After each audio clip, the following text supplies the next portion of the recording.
El coronel Jaime Ramírez, jefe antinarcóticos de la Policía de Colombia, con el apoyo de la DEA, encuentra la fábrica de cocaína más grande del mundo. 500 hectáreas en medio de la selva amazónica. Son 19 laboratorios donde se procesan 3.500 kilos de cocaína pura a la semana.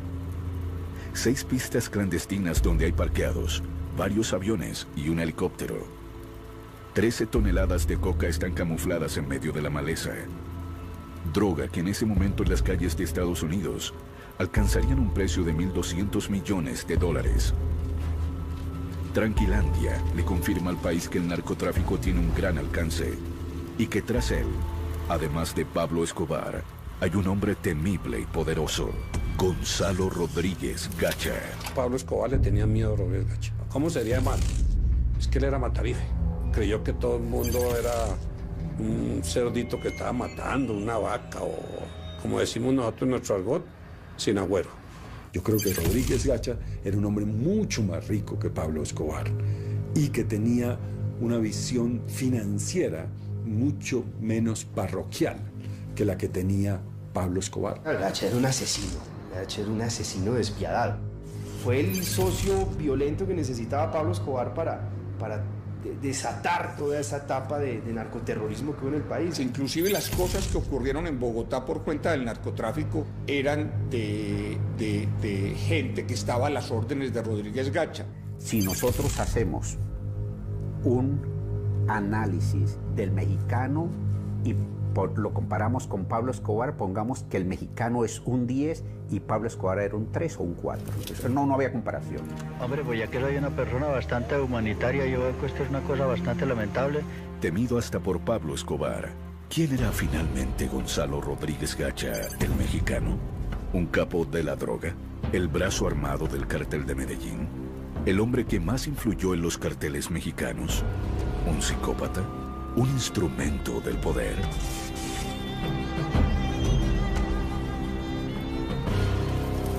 Primeros años.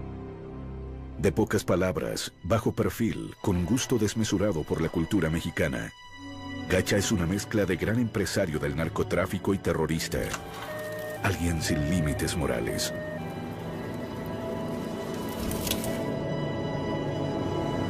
Nacido en una vereda de Pacho, Cundinamarca, Gacha se inclina desde muy joven por el delito. Lo que se puede saber es que nace en una familia humilde, de padres campesinos, y desde muy temprana edad comienza a dar señales de ser un muchacho muy vivo, que se roba la plata de la venta de los quesos de la familia y que quiere surgir, quiere salir de la pobreza. Apenas cumple la mayoría de edad, viaja a Bogotá, donde conoce al hombre que marcó su vida, Gilberto Molina, el gran zar de las minas de esmeraldas del occidente de Boyacá. Allí la guerra por las gemas está que arde desde hace más de una década y ha dejado casi 1000 muertes. Molina era el gran jefe de la zona minera. Le ha ganado la partida a los competidores por el control de las minas. Entra el contacto con las armas en el desarrollo de sus relaciones con la minería de las esmeraldas, que le va a permitir posesionarse, dado el carácter violento y su particular inclinación a resolver a través de las acciones definitivas, mortales, los conflictos que hay en el área minera. Intenta hacerse rico buscando esmeraldas, pero Gacha no quiere ser un subalterno. Quiere tener sus propias minas, su propia riqueza, su propio ejército. Y va a probar suerte a la costa atlántica, en plena bonanza de la marihuana. Son mediados de los años 70. Entre La Guajira y Santa Marta, la aduana de Colombia dice que hay 131 pistas clandestinas y puertos ilegales en los que se pueden cargar hasta 64 barcos con marihuana. La hierba viaja por el Caribe y llega hasta el sur de los Estados Unidos. Gacha trafica marihuana por poco tiempo. A Rodríguez Gacha nunca le gustó trabajar con marihuana porque era muy voluminoso el negocio y dejaba menos dividendos comparado con la cocaína. Muy pronto descubre que el gran negocio es exportar cocaína. Para entonces la pasta de cocaína viene de Perú y Bolivia y se refina de manera artesanal en el sur de Colombia. Luego es enviada en pequeños paquetes a Estados Unidos y Europa.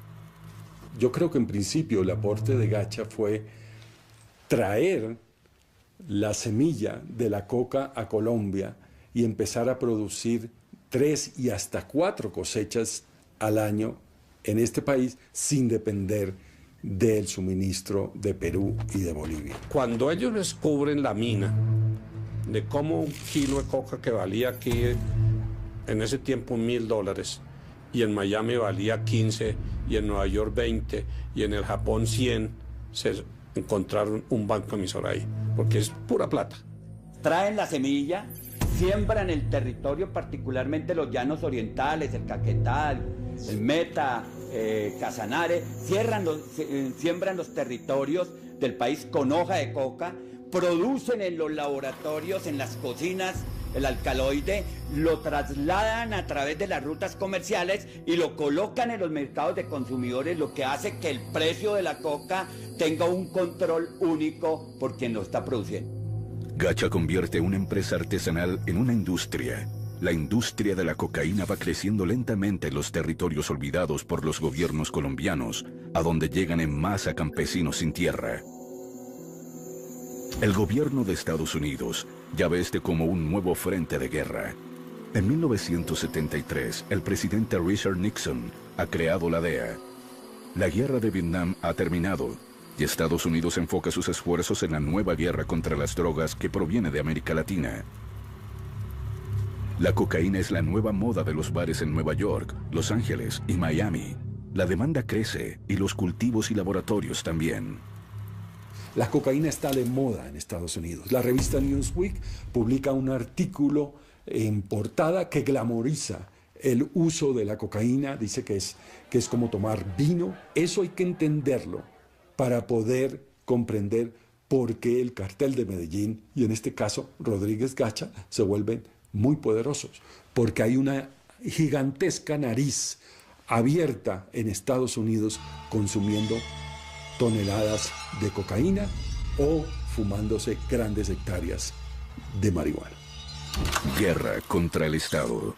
En Colombia, uno de los primeros en entender el desafío que significaban los narcotraficantes fue el coronel Jaime Ramírez, un hombre valiente que se niega a aceptar que Colombia caiga en manos de ilegales. Ramírez está tras la huella de Verónica Rivera, la llamada reina de la coca, quien es la que conecta a Rodríguez Gacha con los que serían sus socios por el resto de su vida. El clan Ochoa, Pablo Escobar y Carlos Leder, el grupo que la DEA bautizaría como el Cartel de Medellín.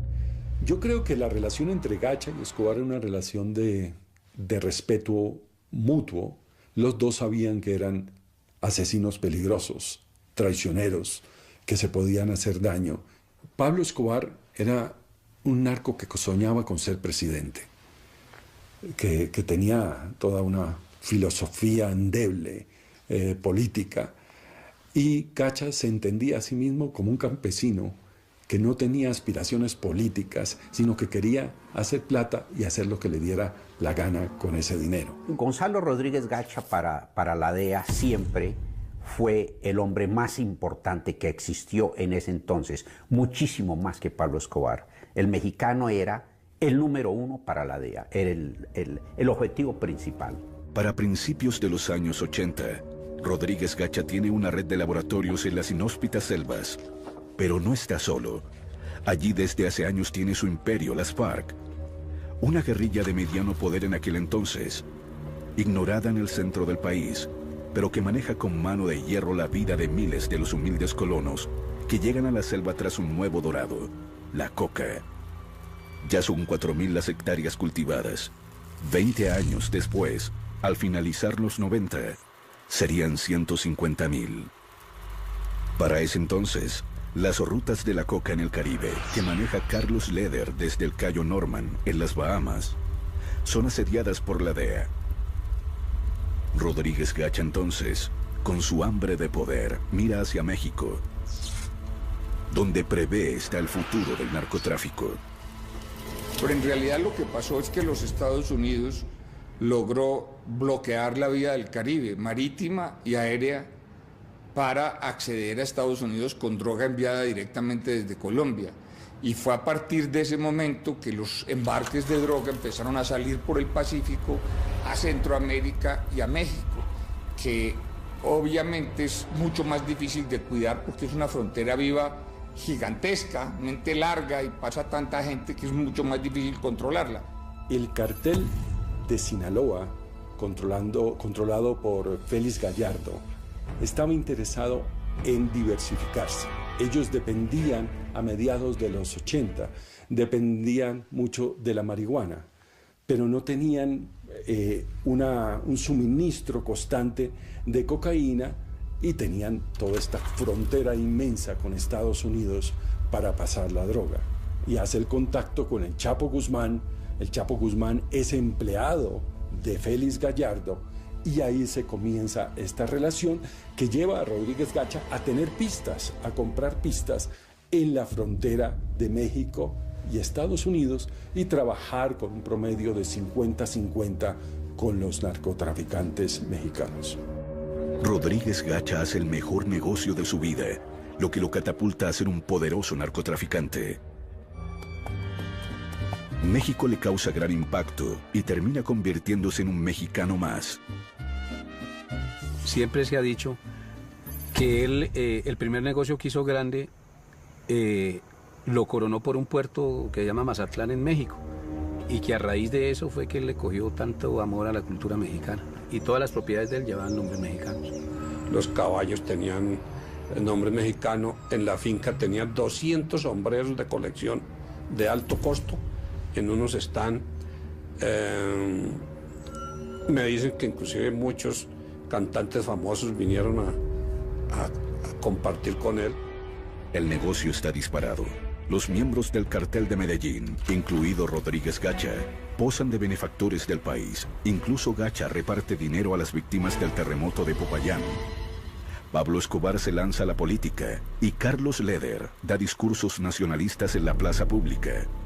La economía tolera los dineros mal habidos y la sociedad convive con los narcos como si fuera una nueva clase social emergente.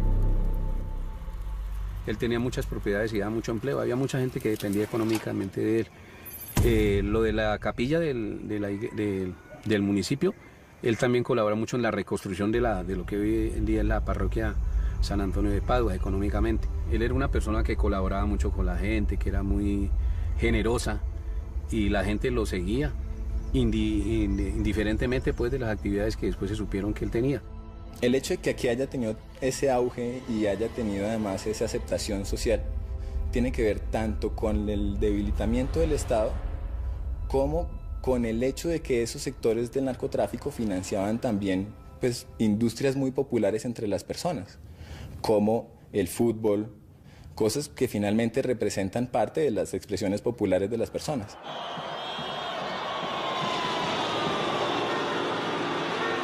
Gacha compra a Millonarios, el equipo de fútbol más popular de Bogotá, y el negocio se celebra con un clásico contra Santa Fe, en Pacho, el pueblo del mexicano. Cuando vino Millonarios me acuerdo que la pretemporada la hicieron acá en Pacho. Me acuerdo del Toro Funes que vino, me acuerdo de Godoy, de Vivalda.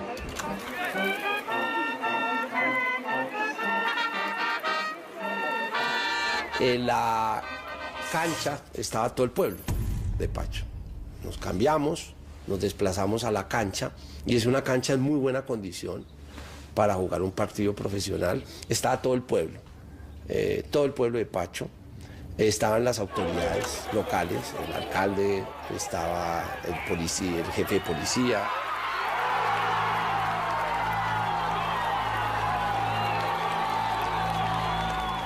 Solo un puñado de hombres ven en los narcotraficantes un peligro para la sociedad. Luis Carlos Galán ha creado el nuevo liberalismo y uno de sus líderes más importantes, Rodrigo Lara Bonilla, entiende la amenaza que significa esta naciente mafia. Es tan extremo que si usted observa las casas en el país, va a encontrar que los colombianos han tenido que volver cárceles sus casas. Lara y Galán saben que no se trata solo de dinero y corrupción. Ven el potencial violento de los carteles. Claro, porque inmediatamente pues detectó algo que era muy visible, que era muy notorio, y fue pues la infiltración del narcotráfico en el fútbol, digamos, como una forma primero de lavar dinero y como una forma también para ellos de montar una industria. En ese entonces, naturalmente, salieron defensores de los equipos, defensores de esas estructuras mafiosas, a decir que era un loco, que cómo podía acusar al fútbol colombiano, un juego del pueblo, de estar infiltrado por el narcotráfico. En 1982, Lara Bonilla se convierte en el ministro de Justicia del gobierno de Belisario Betancur, y desde allí empieza su combate al narcotráfico de la mano del coronel Jaime Ramírez. Jaime Ramírez se convirtió en la mano derecha tanto del embajador como del representante de la DEA, y son ellos los que después fraguan la relación con la persona que necesitaban en ese momento en el gobierno, que era Lara Bonilla. Lara, apoyado por la información que Ramírez le brinda primero, denuncia la presencia de narcotraficantes en el fútbol. Luego pone sus ojos en los aeropuertos. Se da cuenta de que los cielos están siendo surcados por centenares de aeronaves cargadas de droga e inmoviliza a 150 de ellas. Bueno, básicamente el cartel de Medellín tenía una flota aérea al servicio del narcotráfico, contada con la complicidad de la aeronáutica civil para las licencias de los aviones. En ese momento, el ministro Lara Bonilla, con la ayuda del coronel Ramírez, decide hacer una revisión exhaustiva de quiénes están detrás de estas avionetas, helicópteros y aviones del cartel de Medellín. Y él se sorprendió muchísimo, dijo, bueno, pero ¿cómo es posible que el narcotráfico hoy esté utilizando aeronaves? Porque es que una aeronave necesita de un permiso oficial, necesita de una matrícula, necesita aterrizar en pistas. ¿Qué está pasando en el país? ¿Qué está pasando con nuestras autoridades? Entonces les aterrizan los aviones, cosa que naturalmente al narcotráfico le duele muchísimo porque empieza a dificultarle su tarea. En una sociedad permisiva con los narcotraficantes, que banaliza su influencia en la política y en la economía, Lara y Rodríguez se convierten en verdaderos obstáculos para Gacha y el resto del cartel de Medellín. Intentan sacarlos del camino a como dé lugar. Lara es citado a un debate de control político, y antes de él mostrar las pruebas que tiene de que Pablo Escobar es un narcotraficante agazapado en la política, recibe un golpe bajo. Y tan pronto llega al Senado se da cuenta de que él lo citan a debate, él no sabía por qué. Lo único que sí le pareció extraño es que lo estaba citando Alberto Santofimio Botero, Jairo Ortega, cuyo suplente era el señor Pablo Escobar, y el debate era un supuesto cheque de un señor narco llamado Evaristo Porras. Él se sorprendió y dijo, ¿pero cheque de qué? Y él dijo, pero yo no entiendo. Primero, esto es un cheque supuestamente dirigido a mi nombre y endosado, pero ¿cómo voy yo a endosar un cheque con un número de cédula mal? No es mi número de cédula. Yo creo que fue un complot, mire. Yo no tengo la menor duda que fue una trampa que le pusieron a Rodrigo. Trataron de derrumbarlo, no solamente los narcos, sus adversarios políticos, porque era un hombre políticamente muy vehemente. Y tenía, pues era una carrera muy promisoria. Se trata de una escalada del narcotráfico que hoy busca la salida de un ministro del gabinete porque lo considera... Es un golpe demoledor para Lara, fraguado por el cartel de Medellín para desprestigiarlo. Su partido le abre una investigación ética. Eso era increíble. O sea, y quedó de investigador a investigado, se transformó y él perdió esa batalla. Él se sentía que lo dejaron solo, los Galán, Luis Carlos Galán lo dejó solo, todos. Sin embargo, la lucha sigue. Lara con Ramírez y la DEA se preparan para demostrarle al país que el narcotráfico es mucho más peligroso de lo que se piensa. Hay que tener en cuenta que teníamos aquí en Colombia un embajador muy cercano al presidente Ronald Reagan, un soldado de Reagan, es Lewis Tams, y él llega con una obsesión a Colombia, que es quién produce los precursores para procesar la cocaína. Y se da cuenta que en el mundo hay solamente 7 empresas. Y se da cuenta que el 90% del éter que entra a Colombia se usa para el procesamiento de cocaína. La DEA está dispuesta a seguir la ruta del éter para encontrar los laboratorios donde se produce esta industrialmente. Estos señores le ponen a las canecas de éter unos beepers con unas antenas que van camufladas en la parte exterior de las canecas. Son 3 beepers. El cargamento sale de New Orleans, llega a la finca Veracruz, propiedad de los Ochoa, y de ahí sale a el sur de Colombia, a Caquetá. Tras la pista del éter, la policía hace una operación a la que no asiste Ramírez y se hace un decomiso gigante en las selvas del Yarí, 1,5 toneladas. Pero algo extraño ocurre al día siguiente. Resulta que a un tío mío se le acercaron unos oficiales de la policía y le dijeron que unos señores les habían pedido que le dijeran a mi papá que sacara a su gente de allá y que le ofrecían lo que él quisiera. Entonces él sospechó. El hecho que intentaran sobornar a Ramírez fue un indicio para Ramírez de que quedaba más droga por incautar. Entonces él se fue para allá en un helicóptero pequeño con un piloto y un escolta y aterrizaron, y hasta ese momento fue la cantidad de droga, cocaína pura, más grande que se había cogido en Colombia, y él empezaba a ver que había muchos más laboratorios, que lo que pasa es que estaban camuflados entre la selva. Yo creo que Tranquilandia es el comienzo de todo, y es el comienzo de la gran tragedia nacional que hemos vivido en los últimos 30 años. O sea, ahí arrancan los grandes problemas del país. El gigante complejo industrial de cocaína se llama Tranquilandia, pues los narcotraficantes jamás pensaron que sería descubierto. Tranquilandia permite conocer por primera vez a Gacha, un hombre tan poderoso como Pablo Escobar en el cartel de Medellín. Y entre el 78 y el 82, ¿qué ocurrió?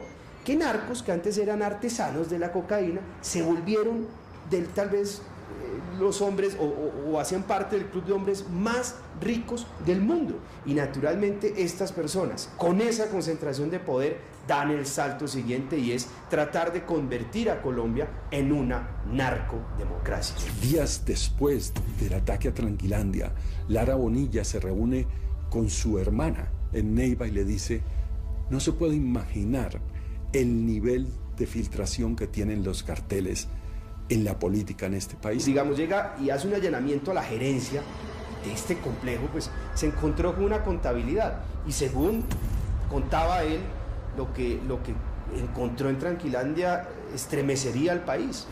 La guerra del narcotráfico apenas comienza. Yo creo que en ese momento de Tranquilandia el país estaba acostado con el enemigo. El hallazgo de Tranquilandia deja enfurecidos a los miembros del cartel de Medellín, pero especialmente a Rodríguez Gacha, quien empieza laboriosamente a organizar el atentado contra Lara Bonilla. Él citó un día al coronel Ramírez. Dijo: coronel, tengo información muy seria de que hay un plan para asesinarme. Si a mí me asesinan, yo quiero que usted sepa que los responsables de ese crimen son los dueños de las avionetas y del helicóptero que incautamos en Tranquilandia. 54 días después del golpe a Tranquilandia, Rodrigo Lara Bonilla es asesinado. A la izquierda y me volé. De repente sentí una explosión. Alcancé a ver por el espejo y vi al ministro como acostado en el asiento. El asesinato desencadena de parte del gobierno la temida extradición a Estados Unidos. Colombia entregará a los delincuentes solicitados por la comisión de delitos en otros países para que se les castigue de manera ejemplar. El cartel de Medellín declara que prefiere una tumba en Colombia que una cárcel en Estados Unidos. Con los extraditables la guerra será a muerte. El cartel de Medellín tampoco le perdona al coronel Ramírez el hallazgo de Tranquilandia. Está al acecho de él y su familia, que son fuertemente custodiados por la DEA. Se nos acercó un oficial en un día de vacaciones que él tuvo y nos informó que en la Dijín había información de que iban a asesinar a un oficial de la policía y que creían que era él. Ramírez sentía que adentro de la propia institución el cartel tenía personas que lo vigilaban. Ellos pudieron penetrar las instituciones, pues, con una cantidad de de dineros, y eso fue sorprendente. Ramírez pasa de antinarcóticos a la inspección de la policía. Se siente vulnerable y un blanco seguro del cartel de Medellín. El viernes él se comunica con el oficial que tiene infiltrado en el cartel de Medellín y el oficial le dice que había muerto el jefe del grupo de ejecución de él. Era un tal Cuco. Y que la orden estaba en stand-by. Entonces eso nos confió. Y nosotros compartimos ese fin de semana con la familia como no lo habíamos hecho en mucho tiempo. Ya regresando de Bogotá fue que nos hicieron el atentado. Íbamos hablando del futuro en ese momento cuando yo sentí algo que sonaba. Yo pensé que era que el carro estaba cascabeleando. Después entendimos que eran las ráfagas de ametralladora que tenía silenciador. En ese momento ya me di cuenta que Jaime fue una ráfaga tenaz. Cuando el carro pierde el control, mi papá cae al lado de mi mamá, nosotros nos tiramos al piso del carro cuando vimos que todo era un infierno. Entonces me bajé del carro para abrirle a mis hijos la puerta de atrás. En ese momento me encontré con el asesino de frente con la ametralladora que me la puso al pecho y yo le imploré que por favor no me matara. Entonces él se fue, Jaime estaba recostado, pues muerto, recostado sobre el lado mío y fue y le hizo un tiro en el oído para rematarlo. Tranquilandia había sido finalmente vengada por la mafia y la guerra contra el Estado será brutal a lo largo de la segunda mitad de los años 80. Eran misiones mesiánicas de un ministro que estuvo a punto de renunciar por una extorsión de los narcos, de un policía que creía en su país y que creía que había lugar para demostrar que se podía luchar contra ellos, y de uno que otro periodista o político que apoyaba también esa causa, pero no era una acción del Estado. Entonces toda esa gente luchó en forma solitaria y murió en forma solitaria y bajo un gran desagradecimiento e ingratitud de parte del Estado. Guerra contra la izquierda. Rodríguez Gacha tiene otras guerras entre sus manos. Una de ellas contra las FARC. Cuando Gacha instaló los primeros laboratorios en las selvas del Yarí, este era un territorio olvidado por el Estado, pero bajo el control de la guerrilla comunista de las FARC. El grupo armado cobra un impuesto a los cultivos y laboratorios, y la relación con Gacha siempre es tensa y difícil.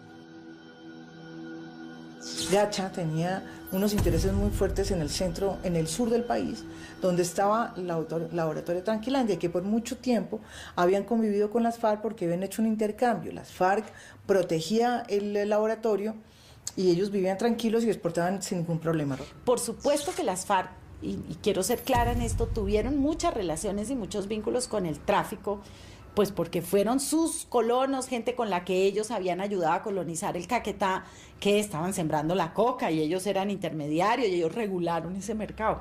Pero ellos no estaban de socios en el laboratorio y exportando cocaína, que era por lo menos no en ese momento. Primero cobraban impuesto, pero empezaron a ver que eso era bueno, empezaron a cobrar impuesto por cultivos.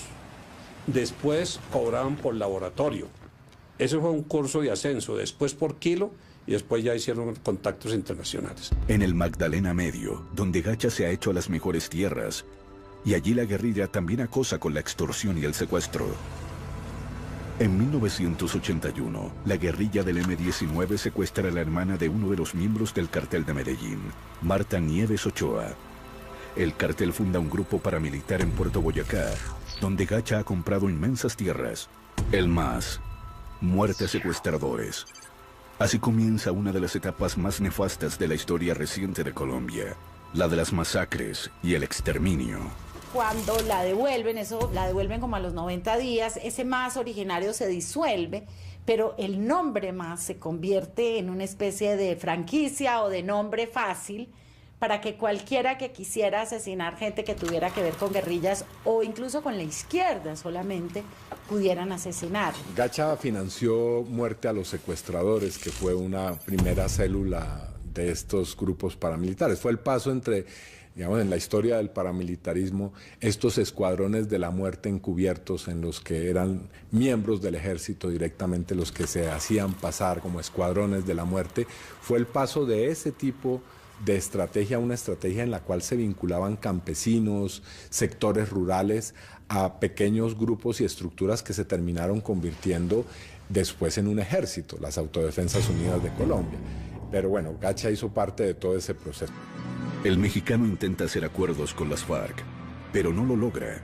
Por el contrario, estos atacan algunos de sus laboratorios.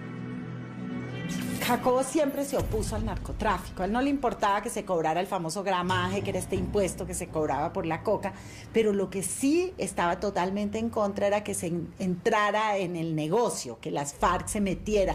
Aunque las FARC están en medio de un proceso de paz y en un cese del fuego con el gobierno, las hostilidades con la gente de Gacha son frecuentes, tanto en los llanos como en el Magdalena Medio, donde se ha convertido en un gran terrateniente.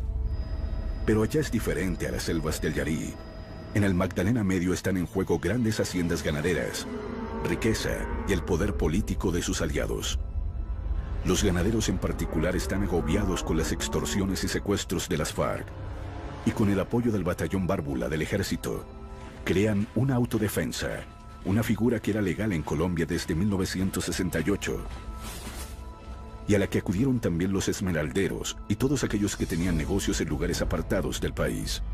Entonces él se dedica a ser el gran financiero de Puerto Boyacá. Y allá crean lo que se llamó el modelo de Puerto Boyacá, que es un modelo en donde el paramilitarismo ocupa todos los espacios e intermedia toda la vida política, civil, militar, electoral, toda, y se instala en una zona donde ya prácticamente hay una paz, pero es una paz de los sepulcros. Puerto Boyacá se convirtió en un sitio en el cual todo el Estado local, las fuerzas militares estaban puestas al servicio de construir las estructuras paramilitares, y allí se hicieron esas famosas sesiones de entrenamiento con los mercenarios británicos y los israelíes, que fueron traídos al parecer por el alto mando militar y por prestigiosos políticos y también dirigentes del gremio ganadero a Colombia.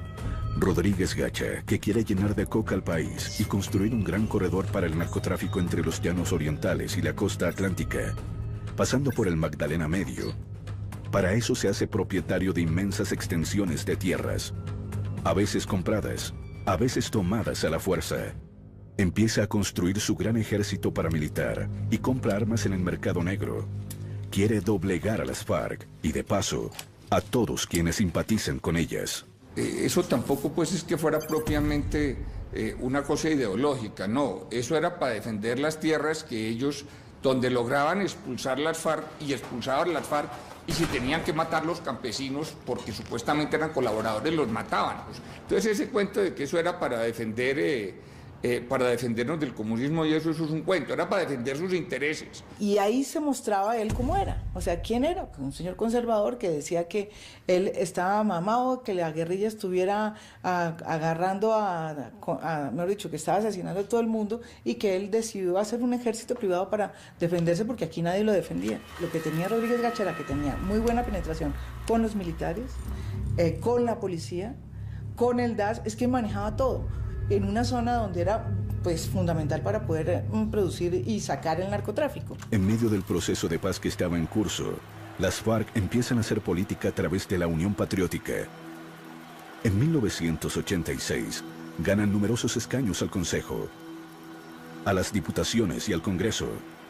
Su fuerza electoral está en las zonas donde Gacha aspira a construir un gran corredor de droga, entre los llanos orientales y la costa atlántica. Entonces, comienza el exterminio de la UP.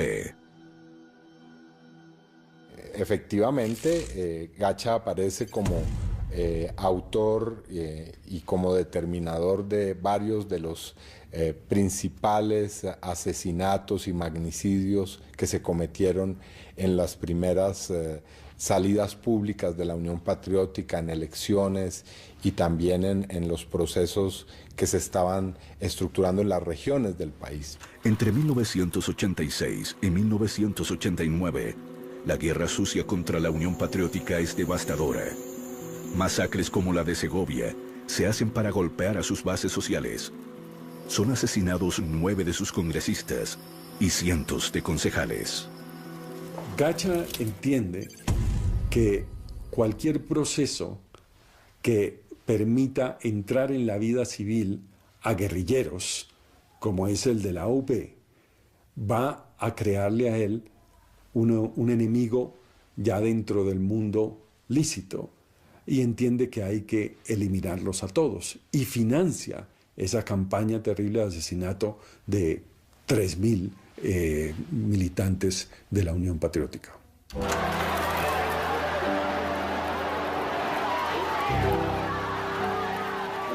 En 1987, el proceso de paz, ya en manos del presidente Virgilio Barco, está en crisis.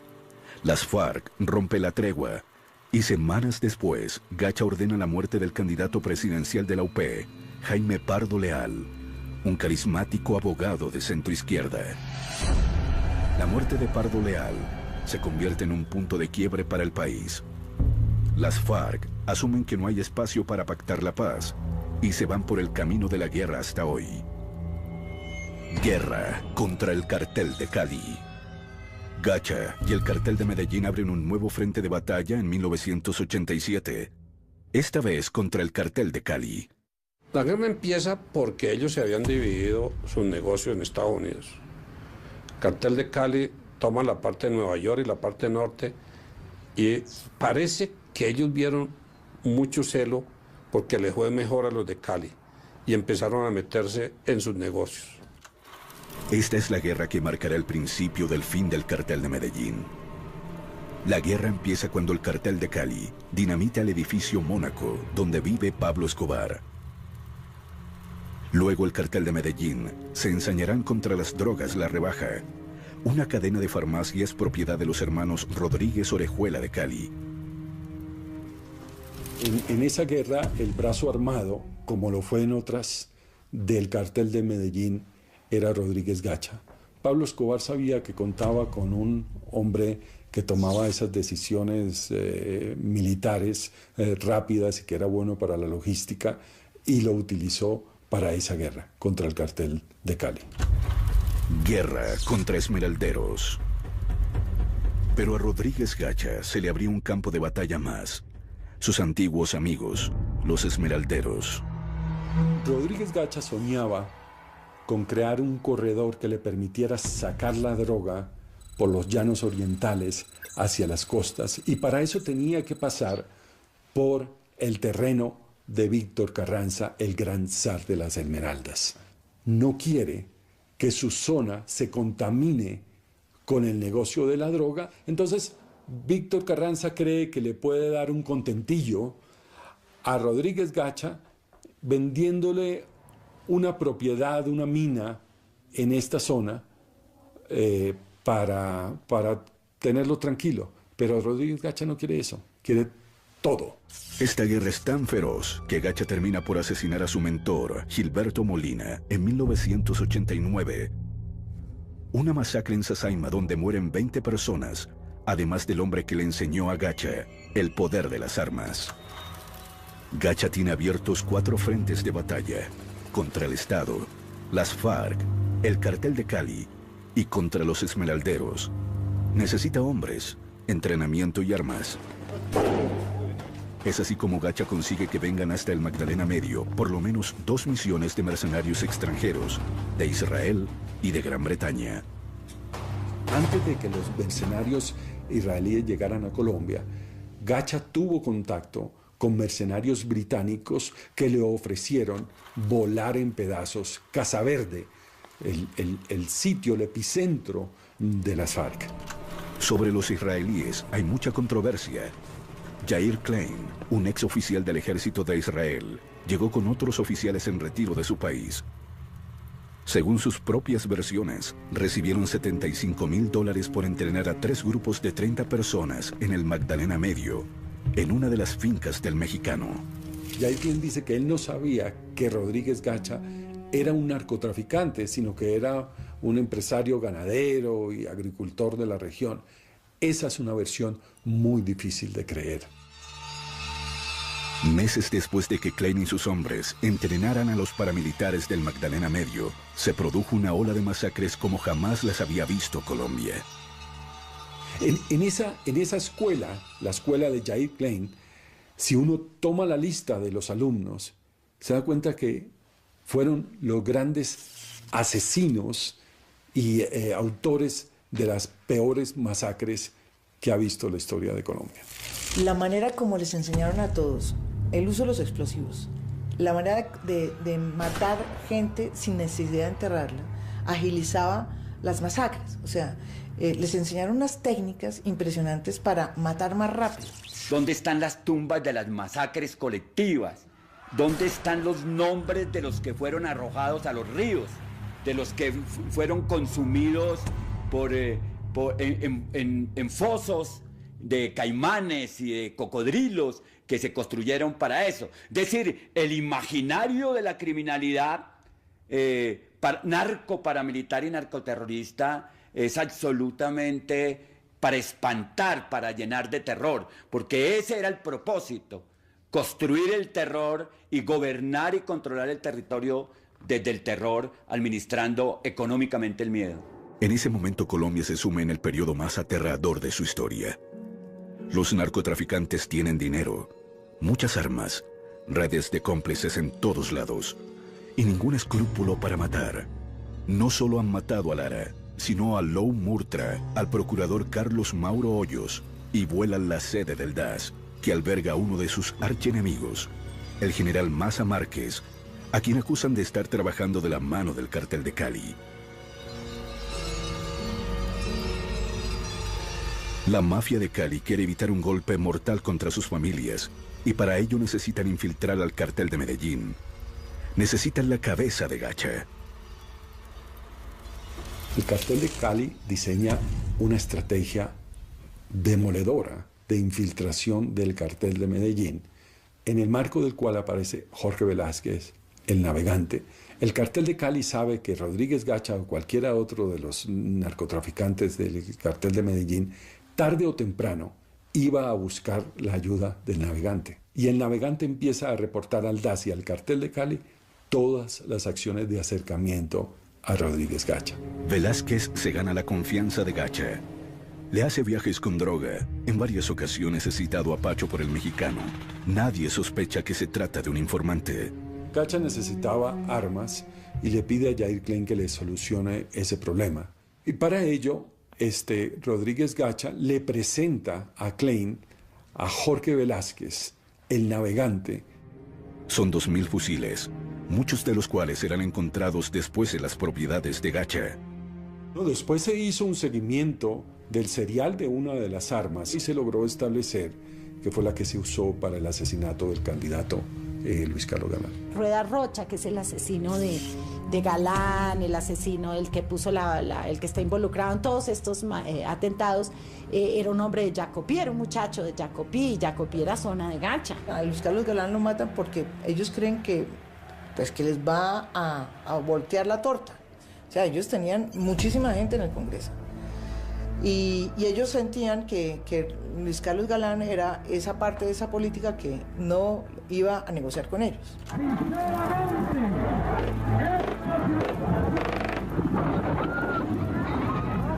Lamentamos informar a los colombianos que el precandidato liberal Luis Carlos Galán Sarmiento ha fallecido. Efectivamente, el clímax de una serie de hechos terroristas que tiene sumido al país en la peor crisis de su historia es el asesinato de Luis Carlos Galán.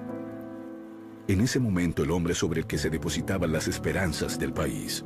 Durante el año 89 y parte del año 90, y todo el gobierno del presidente Barco y parte del de Betancur, fue una batalla por la supervivencia de la democracia. Cuando a una campaña a uno le matan la mitad de los candidatos presidenciales, entonces uno dice, ¿qué hubieran hecho? No, pues ojalá hubiéramos tenido más justicia y hubiéramos podido tener más justicia de la que teníamos en ese momento. El problema verdadero era ese, que no teníamos suficiente justicia para encarar estos personajes y que había complicidades en la sociedad.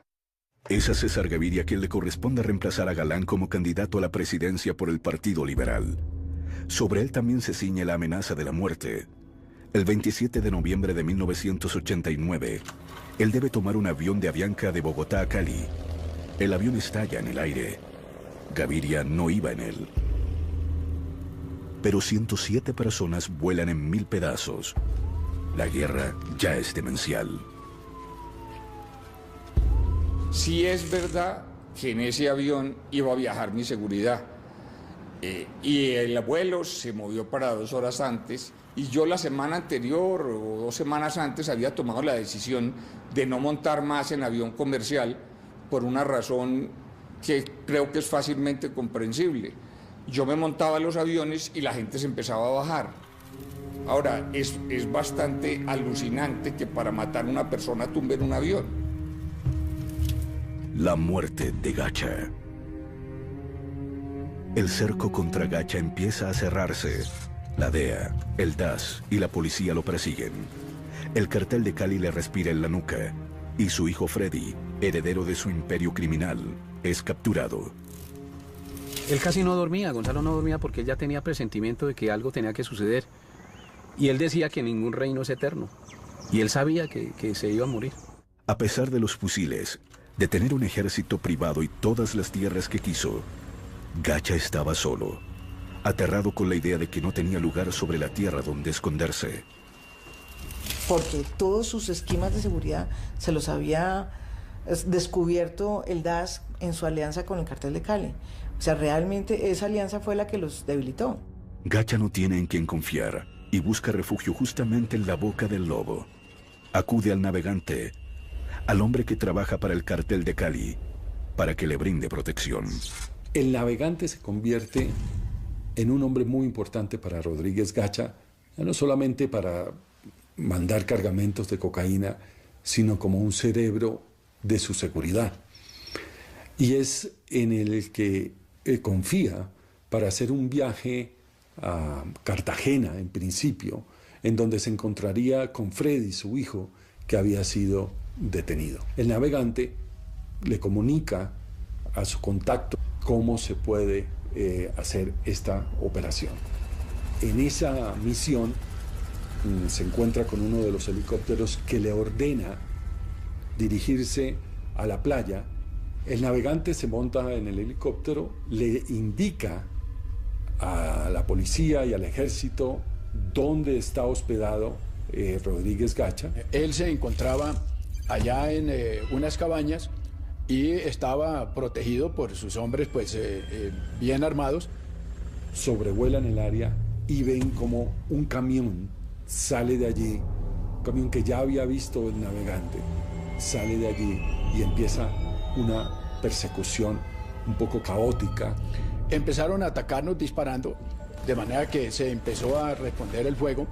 De todas maneras, Gonzalo Rodríguez se dispersó. Porque el artillero que va en el helicóptero no tiene muy buena puntería, empieza a disparar sobre la carretera y lo único que hace es crear, pues abrir huecos en la carretera y no le da al camión. Se le ordenó a través del altoparlante del helicóptero que detuvieran el vehículo para hacer el procedimiento de abordarlo, identificar quiénes iban ahí. El vehículo fue abandonado bruscamente sobre la vía y de él descendieron apresuradamente 2 ocupantes. Se dan cuenta que es Rodríguez Gacha, que va corriendo en una zona de Coveñas entre potreros. Hay un momento en el que Rodríguez Gacha trata de pasar muy rápido por una cerca de ese potrero y se levanta el cuero cabelludo y empieza a sangrar. Iban armados, atacaron a la tripulación que se encontraba en el helicóptero, le hacían disparos de tierra a aire. Se voltea, le hace pistola a reconocer al navegante. Cuando ya lo tiene en la mira, este artillero, él saca una granada de mano muy pequeña y la hace explotar en su cara. Esa versión que me la contó el navegante, pues pone en contradicción otras que decían que fue el artillero. La hipótesis de que él se haya suicidado estallando una granada de mano se descarta. Hay una evidencia que es definitiva. Y es que aunque él tenía, creo, parte de las heridas en alguna de las manos, pues no había perdido la mano con la que supuestamente había activado y había estallado la granada para suicidarse. Había muerto atacando, se resistió, se enfrentó y murió en esas actividades violentas en que había vivido.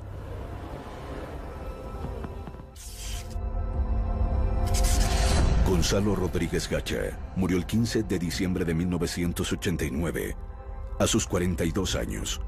Dejó un legado de muerte que retomarían los paramilitares a través de las Autodefensas Unidas de Colombia. Gacha y su herencia de muerte. Sus víctimas se cuentan por miles y Colombia no logra todavía entender por qué produce personajes como Gacha, ni por qué el narcotráfico ha sido tan persistente. Yo tengo la teoría que todos estos personajes fueron producto de las circunstancias. Yo he entrevistado a muchos de estos paramilitares, narcotraficantes, y yo siento que es gente que donde les tocó vivir en un país donde se normalizó matar, se normalizó hacer unas maldades terribles, y que quizás si esa misma persona nace en otra circunstancia, jamás se le ocurre volverse un monstruo, ni un asesino, ni un psicópata. La estela de muertes, de víctimas, de viudas, de huérfanos, de desaparecidos, de despedazados, de triturados por la maquinaria criminal de Gacha, es absolutamente imponderable.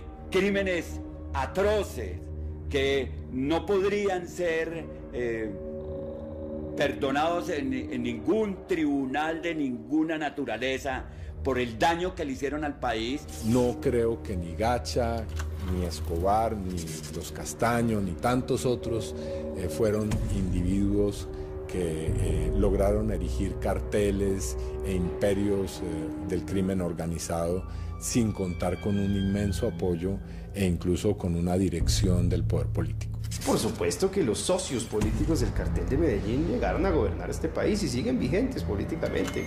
Pero entonces yo no creo que hayan ganado. Eso es un combate y una lucha que nunca termina. Pues como dijo algún escritor colombiano, en Colombia la política ha corrompido el narcotráfico. Memoria dolorosa. La muerte de Gacha llenó de alivio a muchos y debilitó el cartel de Medellín. Sin embargo, ni su muerte ni la de Pablo Escobar han significado el fin del narcotráfico. De hecho, México, el país que Gacha siempre quiso imitar, paradójicamente parece imitar su sed de sangre. Cuando uno mira tantos años de lucha, tantos muertos, para algo que no ha producido mayores efectos, sobre todo en Estados Unidos, o sea, no han reducido el consumo, sigue siendo un negocio gigantesco, hay más de 500 000 de personas en la cárcel. Entonces uno sí se pregunta si ese esfuerzo descomunal que ha hecho Colombia o que está haciendo México o Centroamérica, pues sí son la política correcta, pero ha sido muy ineficaz. El problema del narcotráfico ni se ha resuelto ni se ha reducido y empieza a verse como una política que fracasó. Es que la industria del narcotráfico se transformó. Ya no es la industria del narcotráfico de los viejos cártel, ni de los grupos de traquetos, ni de los apodados como Cuchillo, Jabón, Los Gemelos. Hoy el narcotráfico es una empresa productiva de altísima confidencialidad, con una serie de personajes que juegan el papel de testaferros a prueba de toda duda, que son capaces de mover por los circuitos económicos convencionales la mercancía y lavar activos desde las bolsas de Nueva York, de Japón o desde cualquier parte del mundo. Los narcotraficantes siguen ahí, han estado siempre, desde que llegó el narcotráfico a Colombia ha habido vínculos de narcotraficantes con políticos, no solo de paramilitares, no solo del cartel de Medellín. Las FARC también tienen nexos muy establecidos con el narcotráfico y tienen nexos muy establecidos con políticos.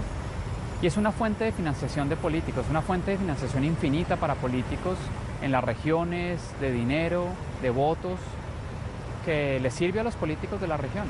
Es que Estados Unidos tiene el sistema bancario que lava más dinero del narcotráfico. ¿Por qué nos vamos a quedar callados? Eso hay que decirlo también. Hay que decir que en Wall Street se mueve una gran cantidad de dinero que en forma directa e indirecta es del narcotráfico. ¿Cuántos banqueros norteamericanos están presos por lavado de dinero? Ninguno. A la clase dirigente norteamericana le está faltando coraje para discutir este tema.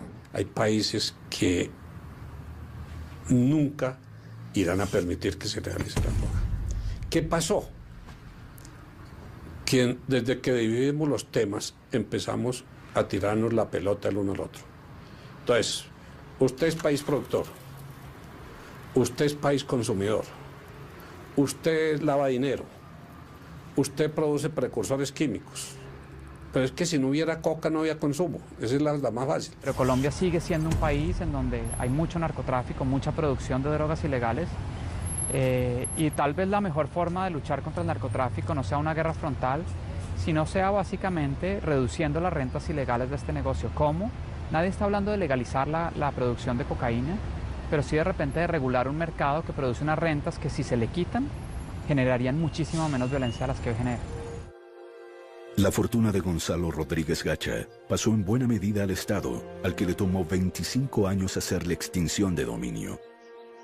En algunas de sus fincas más exuberantes, viven hoy campesinos desplazados por la violencia. Después de mi mayoría de edad, me fui hacia la ciudad de Bogotá. Allá trabajé 9 años.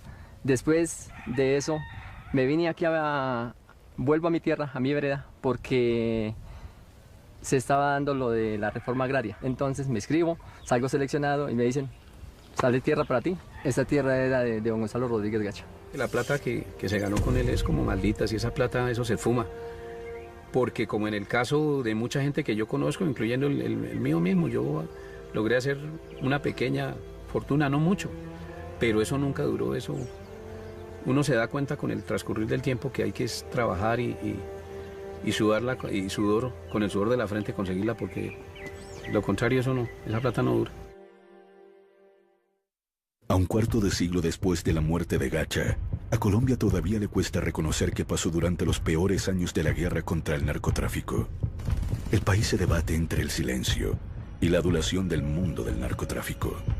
Fíjese que hay una tremenda presión porque los colombianos no sepamos qué pasó ahí.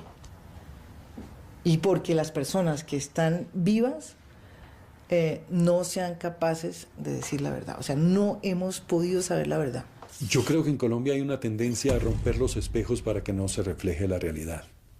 Y a la gente le molesta que se la cuenten de una manera cruda. Es que lo hemos repetido ya varias veces. Aquí se han acabado organizaciones al margen de la ley muy violentas y han vuelto a renacer varias veces. O sea, entonces, ¿por qué? Porque cometimos los mismos errores y no entendimos el problema político de fondo, porque siempre creemos que son problemas de otra índole.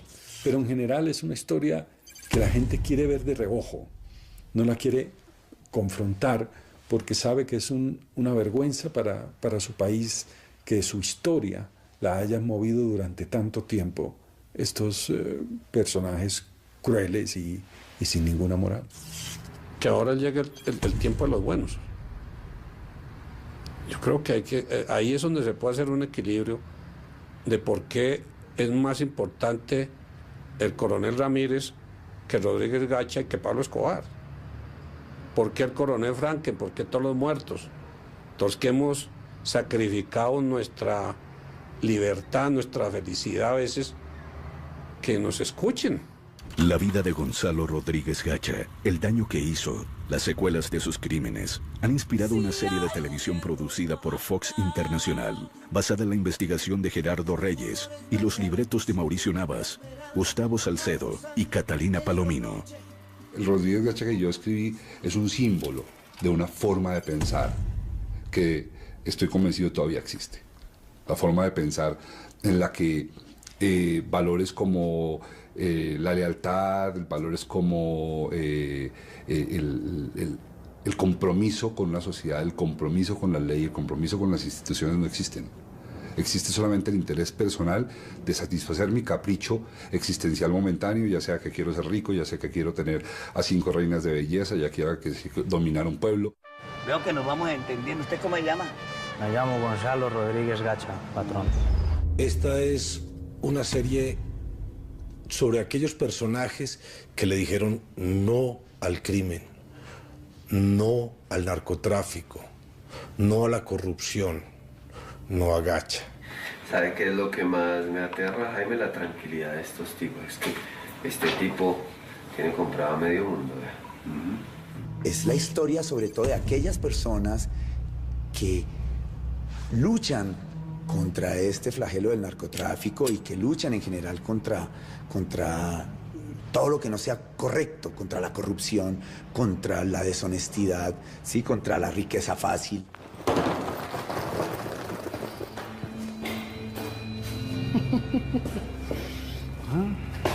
¿Cómo la vio? Así de sencillo. Desde el libreto mismo se ha tenido cuidado de no mitificar un personaje como Gacha. Contar la historia de este personaje que es muy atractiva, ¿sí? De una manera que permita ser leído por el espectador como lo que es, un bandido. Así nos gastemos una fortuna, vamos a acabar con ellos. La historia que todo colombiano debe conocer. Todos esos que me miran desde arriba me van a mirar desde el piso. El canal RCN te trae otra gran superproducción, alias El Mexicano, con Flora Martínez, Rafael Novoa, Juan Sebastián Calero, Carolina Gaitán, Toto Vega, Nicolás Rincón, Manuela González, Fabio Rubiano, alias El Mexicano. Gran estreno, mañana a las 9 de la noche. Después de protagonistas de nuestra tele en sus últimos días. Entonces la historia de Gonzalo Rodríguez Gacha y de un señor que se llama Jaime Ramírez, que él era un policía de investigaciones, un tipo muy inteligente, un tipo que llegó a ser nuestro como pionero en la investigación. Créame que cuando yo hablo también de ese tema me miran como si fuera un bicho raro que hubiera bajado de una nave extraterrestre. Mira, tú te metes a internet y encuentras muchísima información acerca de Pablo Escobar y toda esta gente y Gonzalo Rodríguez Gacha, pero entras a buscar información acerca, digamos, de Jaime Ramírez y encuentras apenas, creo que una página. Eso viene de casa.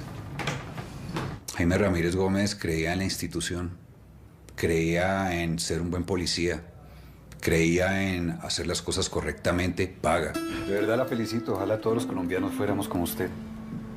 Buenas noches. Y ojalá todos los policías fueran como usted. Yo le digo a un niño, ¿usted sabe quién es el coronel Ramírez? ¿Usted sabe quién era Rodrigo Lara? Pero le preguntas quién era Pablo Escobar o quién era Gacha y saben. Entonces, eso duele, lastima y uno dice, uy, ¿dónde estamos? ¿Qué nos está pasando, por favor? Puede decirse que la serie es un homenaje a quienes dieron su vida luchando contra el narcotráfico, cuando el resto de la sociedad ignoraba su dimensión.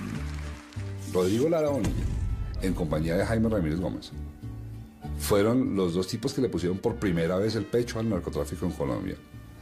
Y los tipos que tuvieron la visión, el uno desde la policía y el otro desde la política, de saber que los criminales que estaban emergiendo eran criminales que la humanidad jamás había visto. Pero bueno, los dos tenemos el secreto, ¿no? Esto es llegar temprano a la oficina bien bañadito y uno debe que hablar, ¿sí? Arregladito y así funcionamos. Por favor, doctor Lara, siéntese. Rodrigo Lara era una persona vertical, recta, de verdad uno de los grandes héroes de esta patria, un político que de verdad ejercía el hecho de la política, que es el bien de la comunidad sobre el bien personal. Ahora sí, ¿tiene consejo de seguridad? No, doctor Lara, yo vine a hablar única y exclusivamente con usted. Dentro de cada institución siempre hay alguien que logra sobrepasar el miedo. Entonces uno dice, claro, extrañamente estos mismos personajes, estos mismos héroes, muchas veces son traicionados por sus mismos colegas. Que los fueron dejando solos porque el país los dejó solos. Les dieron la espalda, a los dos les dieron la espalda. Usted se dio el favor que yo le hice a usted.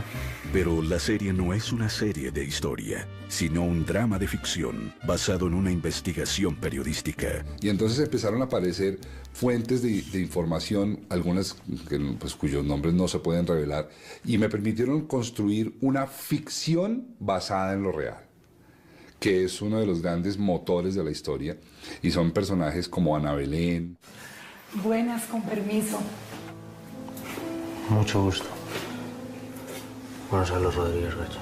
Yo creo que Ana Belén simboliza, no solamente para la historia, sino definitivamente para el país, una reivindicación de la dignidad de la mujer colombiana. Estas historias siempre han sido contadas de una forma en la que, por el contrario, aplastan la imagen de la mujer colombiana. Lo mismo nuestra periodista, que lo interpreta Flora Martínez, se llama Isis, el personaje. Es una loca por la noticia, es una periodista, realmente periodista, que vive, sufre y quiere ser la mejor periodista del mundo y ser honesta con su profesión, y se está dando cuenta de que entra en unos mundos muy difíciles.